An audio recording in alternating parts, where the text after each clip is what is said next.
Bonjour, moi c'est Guillaume, je suis président et aussi animateur de l'association La Belle Terre.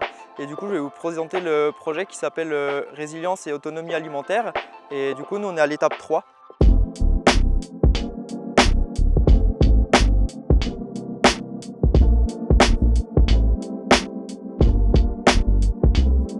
C'est une ancienne palmeraie qui est fermée depuis plusieurs années, donc du coup les infrastructures n'avaient pas été entretenues les dernières années, donc c'était vieillissant et il y avait surtout ce problème de fuite en fait. Donc là on est dans le lieu de vie principal en fait de l'association. Donc c'était une serre agricole avec une bâche qui servait de toit et du coup elle avait plus de 10 ans, elle était complètement fissurée, donc il y avait beaucoup d'eau en fait qui passait quand il pleuvait, et notamment sur toute la cuisine là-bas.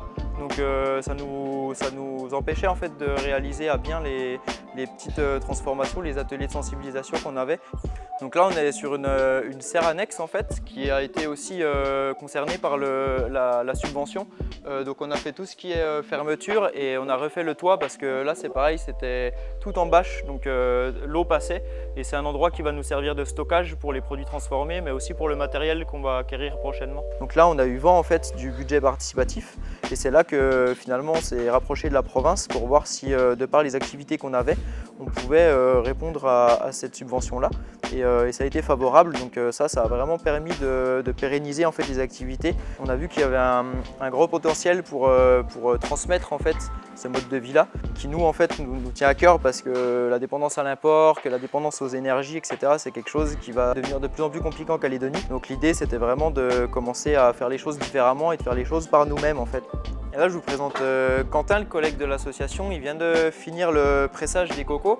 Donc, du coup là il y avait plus d'une centaine de cocos qui ont été valorisés ce matin. Et là il est en train de nettoyer la presse, mais on a fait une quinzaine de litres de lait aujourd'hui. Du coup par rapport on va dire au chemin habituel qu'on nous explique à l'école, là ils peuvent voir aussi que finalement c'est pas le seul qui peut exister, mais que ça a quand même beaucoup d'avantages d'avoir choisi en fait une voie peut-être différente. Ouais. Aujourd'hui ils font les fromages de coco justement qu'on a vu tout à l'heure. Et donc là ça va être pour nous ceux-là, donc ils sont en train de mettre en bocaux et on va laisser mûrir pendant 3 semaines. Et du coup dans 3 semaines on va avoir une conserve qui va pouvoir se garder plusieurs années. Et c'est vraiment génial parce que c'est une très bonne méthode de conservation du coco.